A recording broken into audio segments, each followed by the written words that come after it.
Hi everyone, this is Sharan. This is day 3 of the tutorial video series of learning data science in 100 days. Today we are going to cover the topic numeric data type, Boolean and operators. Let's get into it. So as you see on my screen, so what we are going to do is we are going to first cover the numeric data type. So I'm creating a variable input1 and passing the value 20 to it. So by passing this value, so let's see what's the data type of the input1 variable. So by executing this, we can clearly see the input1 is considered as an integer because there is no decimal points attached to it. So now what I am doing is I'm creating another variable, certain variable input2 and then passing the value 3.14, and I'm just going to use the type function which is used to identify the data type of the variable that we are passing to it, and I'm printing it. So now by executing this, what happens is we can see the value certain input is considered as a float because it has a decimal point attached to it. So the next one is we are going to see how to use the cast function to change the data type. So this is something that we have seen in the day 2. So we used a float to convert an string into an float if the string, like within the double quotes, if it has a float value. So here what we are going to do is we are going to see how to convert an integer into an float and the other way around, how to convert an float into an integer. So now let's see, the input1 is actually an integer. If I convert it into a float, let's see what happens to the new value. So by executing this, we see that the new value is 20.0. So even though the input1 is 20, when we convert it into a float, it becomes like it adds the decimal to it, and then it prints the value as 20.0. So now what we can do is we can see other way around. When we convert and float to an integer, let's see what's happening. So here the input 2 is actually 3.14. I'm converting that into an integer and passing it to a variable new underscore i2, and I'm going to print the new variable and then see what happens.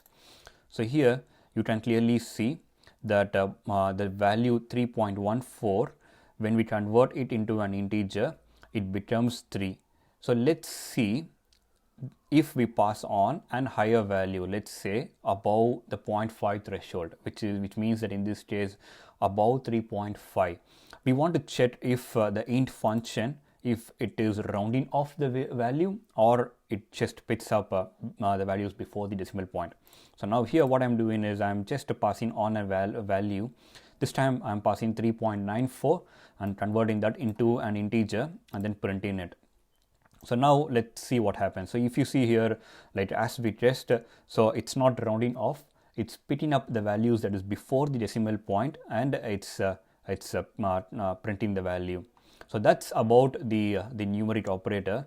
So we saw like how to create an integer and a float variable and how to convert them. So moving on to the second one, which is the Boolean operator. So Boolean operator is, as the name suggests, so it's a true or false, like it's a 0 or 1 kind of an operator. So if we pass on the values, like if we pass on a condition, like in this case input 1 is greater than input 2. So if you see here, input 1 is 20 and input 2 is 3.14. So this condition is true. So what happens is it would print value true. So if we pass on the value other way around, let's say input 1 is less than input 2, it prints false. So this is the Boolean operator, whether it is true or false. So when we use the Boolean operator, which is BOOL, and pass on an input to it, so what happens then? So here in this case, what happens is we made it as we pass the input 1 variable to the Boolean function and then see what's happening. So now if you see here, it returns true. So which means that the Boolean operator, when we pass on a variable to it, if the variable holds an value to it, so then it returns true. If it is not holding any value to it, so then it returns false. So here if you see, if I pass none as a value to input 4 and then print Boolean of input 4, so what happens is it returns false. So let's say if I am going to pass none within the double quotes, so then what happens is this is considered as a string. So now the value is returned as true.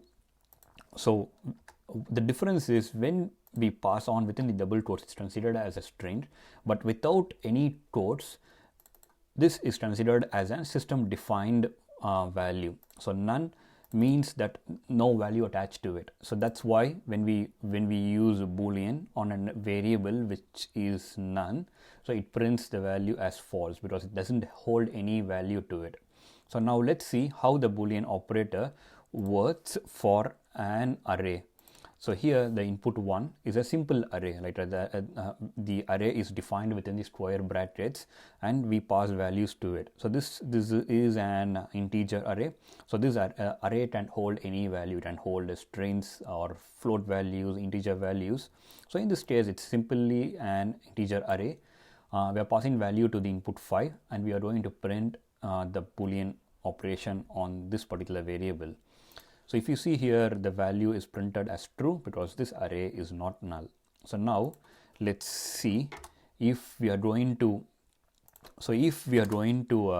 just pass an empty array, let's see what's happening. So here, as you see, when we pass on an empty array to the input variable sits, and if we execute it, so now this time the second print is false. So now this is being printed as false, which means that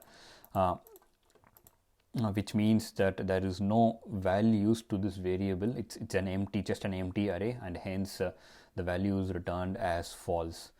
So that's about the Boolean operator. So the next one for today, stop it, is the various operators. So we are going to see arithmetic operator, assignment, logical, and a few other operators too. So let's get started with the arithmetic operator. So let's just start with this simple addition. So here what we are doing is we are creating two variables. So we are creating variable x and a variable y, and we are going to pass values to both the variables and then see how the arithmetic operators works. So by printing like x plus y, what happens is, since both of them are integer, when we use x plus y, it adds up the values and then prints as the added value. So by executing this, you can see the value is printing as 13, which is 11 plus 2. So if we had this as an string, a character, so what happens is, so it is returning like an error because the arithmetic operator can happen only between two numeric values. So now this should work. So the various other arithmetic operators would include subtraction. So here x minus y, which is 9, we can do multiplication. So here it is x into y, which is 11 into 2, 22. So if we use 2 asterisks, it would be considered as 11 to the power of 2. So we here in the sense like 11 square. So then what happens is we have 121, and we have division. So when we use the slash 2 times, so what happens is it will be a floor division. So the difference is the actual value when we divide 11 by 2 is 5.5, but when we do the floor division, the value would be 5. So it doesn't matter whether we are not rounding off, so it doesn't matter what is there after the decimal point. What we do is we just print the value that is before the decimal point. Yeah, so that's the division operator. So the modulus is let's see how it works. So 11 divided by 2. So when we use the modulus operator, the remainder is printed, like remainder 1 is getting printed. So these are all the arithmetic operators.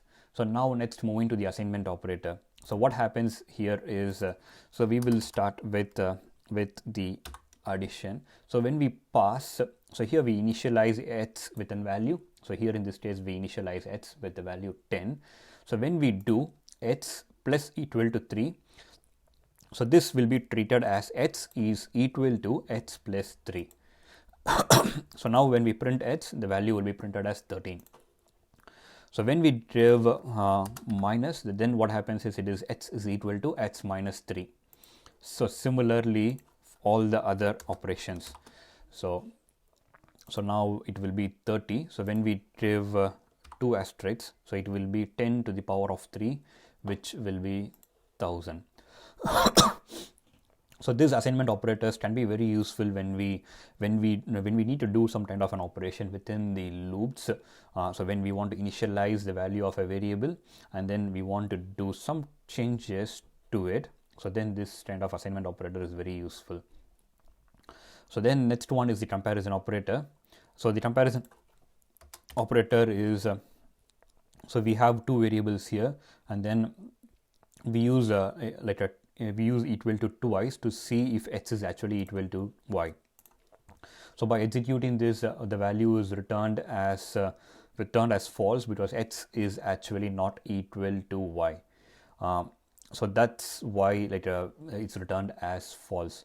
So now let's see, instead of equal to, let's say we check if it is not equal to. So this is what we use for not equal to. So now the value should return as true. So now what happens is it checks whether x is actually not equal to y. Since that is true, the value is printed as true. So we can check various other things like if x is actually greater than or equal to y, if x is less than or equal to y, so then it is returning as false. So what you can do is you can try all these operations and then see how it works, and then you can become more comfortable with the various operators. So the next one is the logical operator. So when we say logical operator, it's or and. So when so and operator is both the condition needs to be true. So we can use n number of conditions to it. So here what happens is we initialize x with value 5 by passing on the value here to the variable x, passing on the value 5 to the variable x, and then we are using the logical operator and to check the condition. So here what we are doing is we are checking whether x is less than 10 as well as x is less than 15. If both of them are true, so then the value would be returned as true. So in this case, both of them are true. So let's say if we are going to change one of the values, so we are going to change x is greater than 10 and x is less than 15. So now the value is false because one of the condition is not met. So when we use AND operator, so both the condition should be successful in order to return true. So if we use OR operator here in this place, what happens is if either of the condition is true, the value is returned as true. So OR operator is like a 0, 1 or 1 and 0. Whereas for an AND operator, it needs to be both 1 for us to return 1. Otherwise it will be returned as false. So that's about the logical operator. So this is also very useful, especially in an real life use cases. We use and OR operator to check for multiple conditions. So there in a real life scenario, it won't be the outcome will be based on multiple conditions. So in those cases we use all the logical operator. So the last one is and n operator. So in and n operator, so what we do is we are going to see how it is different from each one of them here. So let's say we are passing this array. So for time being, I'm going to just remove this one. So I'm going to pass on this array to the value x, and I'm passing the same array to the variable y, and I'm passing the variable y to z. So now what is happening is the value x, y and z are all holding the same array in it. So it's all are same, ideally. So when we use so when I say print of x is y, what it is doing is it is checking whether x is same as y. So when I execute this one, what happens is it prints false. X and y are holding the exactly same value, but when I use the function, when I use the is operator, whether x is y, it is returning as false.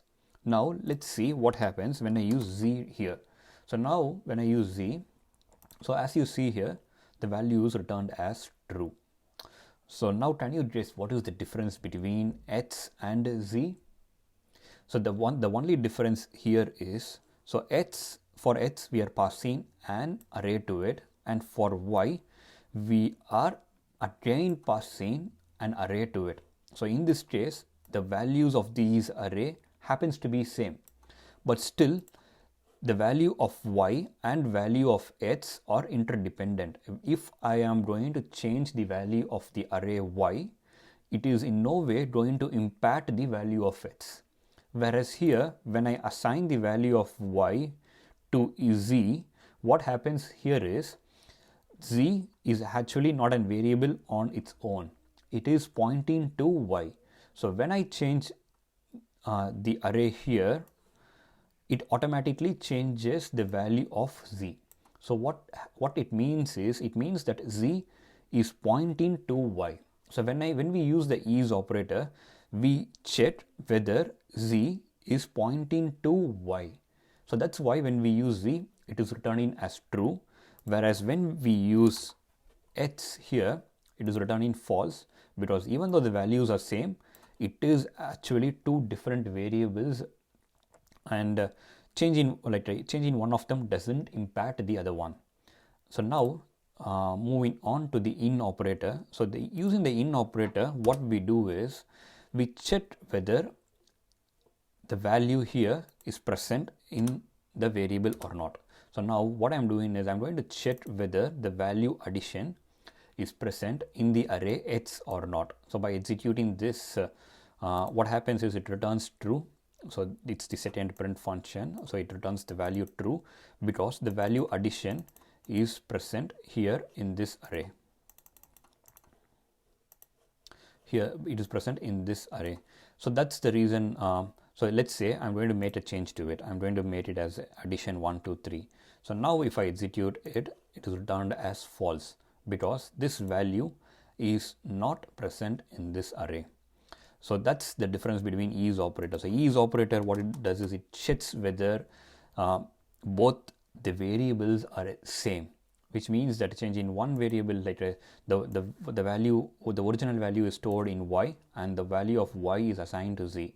So making any changes to the variable y would automatically reflect in z. So that's why when we use is operator, it checks whether these two are pointing to the same source. Whereas when we use in operator, we use it to check if an value is present in the variable or not. So that's it about the day 3. So today we have covered the numeric data type, Boolean data type, as well as various operators like arithmetic, assignment, logical, and comparison operator, and is and in operators too. So I have mentioned a couple of questions towards the end here. So this is something that you can try it in your spare time to become more comfortable with Python, with all these operators and these data types, because once we start moving ahead, so all these basic concepts will be very helpful. That's about it for today. So if you have learned something today, and if you like this video, kindly give a thumbs up and subscribe to my channel. If you think this would be helpful to any of your friends, then please feel free to share this video with your friends. Bye for now. See you on day 4. Thank you. Bye.